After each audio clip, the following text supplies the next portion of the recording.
dan pengaruh pemanasan global terhadap tanaman.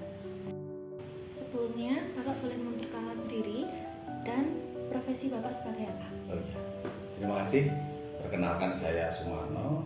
Saya selaku Kepala Bidang Hortikultura dan Perkebunan di Dinas Ketahanan Pangan, Pertanian dan Perikanan Kabupaten Temanggung.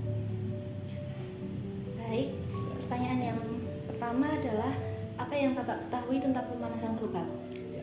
Ya, jadi bumi ini sedang tidak baik-baik saja. Terjadi global warming atau pemanasan global yang berakibat terhadap perubahan cuaca, perubahan iklim dan kondisi yang ada di bumi kita ini. Yang kedua, bagaimana pemanasan global mempengaruhi curah hujan dan pola musim? Ya, jadi adanya pemanasan global ini memang mempengaruhi terhadap cuaca yang ada di bumi ini. Sebagai contoh yang ada di Kabupaten Temanggung ini, untuk curah hujan masih cukup tinggi. Misalkan di bulan Mei ini yang harusnya memasuki musim kemarau masih terjadi hujan dengan intensitas yang cukup tinggi. Di beberapa tempat kita dapatkan kejadian banjir, tanah longsor dan lain sebagainya, itu akibat dari adanya intensitas curah hujan yang tinggi. Kemudian untuk pola musim ini memang juga berubah.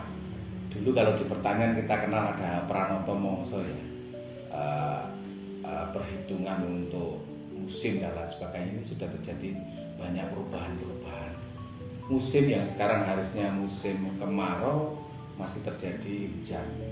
Adanya La Nina, El Nino di beberapa tahun yang lalu ini bisa jadi tolok ukur adanya perubahan iklim yang sangat ekstrim. Seperti itu.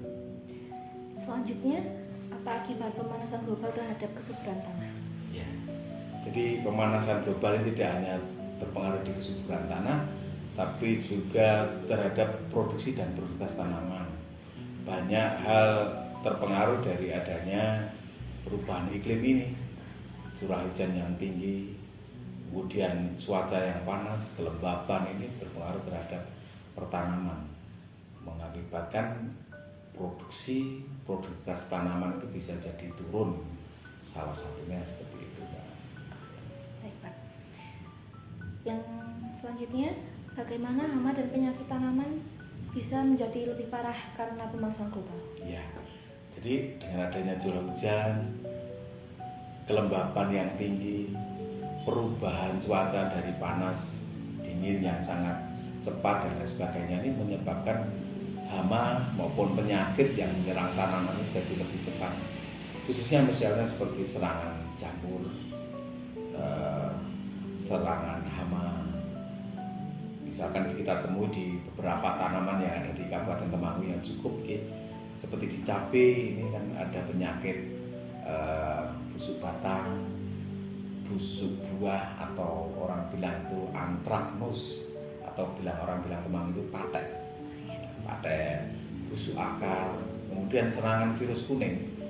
Virus kuning ini di vektornya adalah Bemisia tabaci atau kutu kebul. Ini menyebabkan daun cabai itu menjadi kuning, dan ini kita temui ketika cuaca perubahannya ini sangat ekstrim, hujan, panas, serangannya intensitasnya meningkat. Ini jadi untuk serangan virus kuning dari kutu kebul juga sangat meningkat, dan itu berpengaruh terhadap penurunan produktivitas tanaman cabai. Itu salah satu contoh untuk pertanaman yang ada di Kabupaten Temanggung.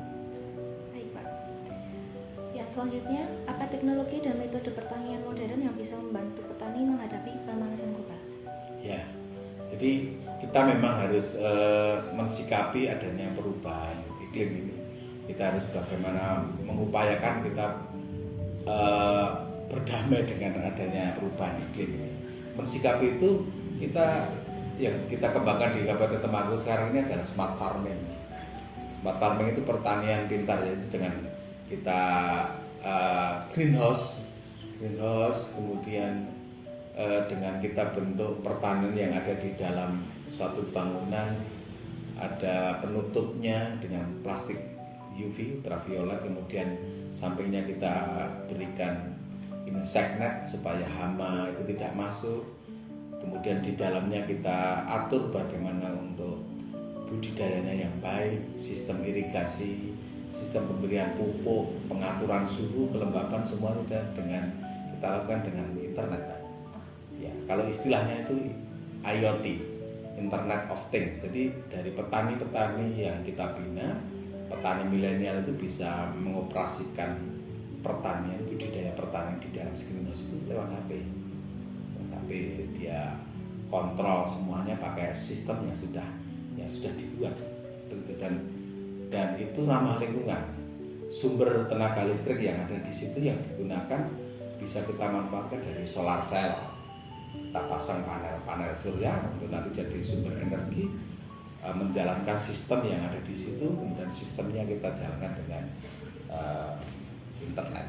Ya, seperti itu Mbak Mora. Baik. Terima kasih atas partisipasinya Bapak dalam wawancara ini. Jawaban Bapak sangat membantu dan berharga untuk penelitian kami. Oke, semoga bermanfaat dan semoga kita bisa menghadapi adanya perubahan iklim ini dengan sebaik-baiknya. Semangat.